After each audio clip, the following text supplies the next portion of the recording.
Salut à toi, bienvenue dans cette nouvelle vidéo dans laquelle je vais répondre à différentes questions, différentes remarques qui me sont revenues par rapport à la vidéo précédente dans laquelle je te présentais CapCut, parce que visiblement tu as été intéressé par énormément de choses autres que le contenu de la vidéo lui-même.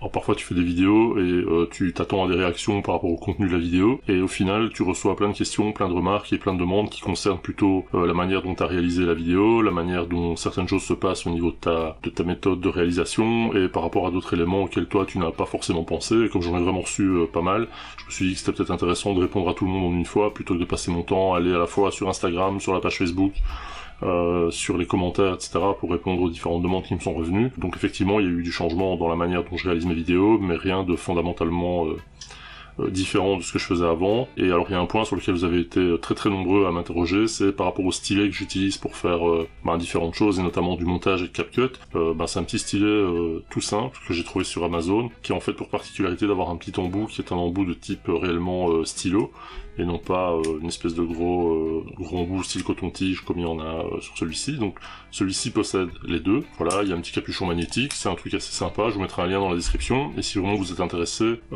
dites-le moi en commentaire, je vous ferai un review d'un stylet. Pourquoi pas. C'est pas un truc high-pen, je sais pas quoi, c'est pas du tout un stylet à 250 000 €. Moi je m'en sers pour le montage, la retouche photo, le dessin par exemple sur ma tablette, et voilà, donc c'est rien de particulier, mais voilà, je te mettrai un lien dans la description. Deuxième chose, changement de générique, changement de musique d'intro, effectivement, ce sont tous des nouveaux éléments. Alors le générique, je l'ai pas réalisé dans autre chose que CapCut, donc en l'occurrence le logiciel dont je te parlais dans la vidéo précédente, donc tout a été fait dans CapCut. Il n'y a rien qui a été ajouté en dehors de la musique, qui elle vient de YouTube Creator, YouTube Studio, qui est donc une musique libre de droit, que tu trouves gratuitement disponible avec plein d'autres sur YouTube, qui a énormément de nouveautés qui sont pour ma part assez sympas. Au niveau du setup, il n'y a rien qu'à changer, je suis toujours avec un Sony Alpha 6300, 500, je sais plus, il est là donc je sais pas voir. Il y a juste que j'ai changé un point d'éclairage, donc j'ai rajouté là sur le côté une petite lumière qui est la même que celle qui est là, sauf qu'elle est en blanc et pas en bleu. J'ai toujours mon panneau LED qui n'a pas changé. Et au niveau de l'objectif, celui-ci c'est tout nouveau, c'est un objectif de la marque Mackie. J'avais déjà parlé, je pense, d'un objectif en 35 mm manuel de Mackie que j'avais acheté, et ici j'ai acheté un 12 mm f2.8 full manuel. Ça veut dire qu'il faut passer ton temps à régler le focus avant de commencer à tourner, mais comme j'ai pas beaucoup d'espace, ça me permet d'avoir des plans assez larges, avec une qualité d'image un peu meilleure qu'avec un f4, donc ici ça ouvre à f2.8. Voilà, c'est pas non plus un truc à 1500 balles. Je mettrai aussi un lien dans la description. Si tu veux plus d'infos, on en reparlera.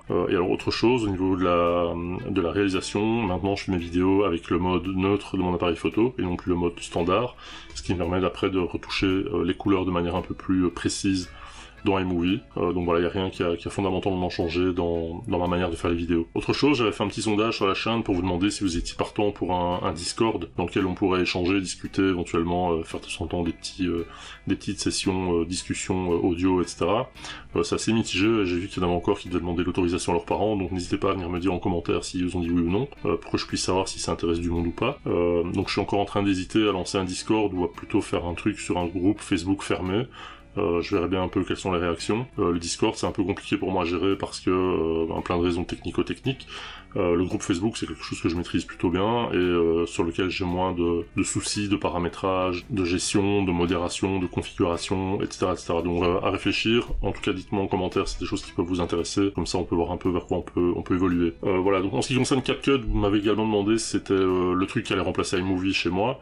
Il va pas remplacer iMovie, en tout cas il va devenir complémentaire à iMovie. C'est-à-dire que les choses que je peux pas forcément faire sur iMovie en termes d'effets, en termes de visuel un peu plus sympa que ce que iMovie permet de base, je les ferai sur CapCut. Maintenant, clairement, l'aspect mobile de CapCut me permet de faire des choses que je peux pas faire avec iMovie. Je pense notamment à tout ce qui est Instagram, Story, etc.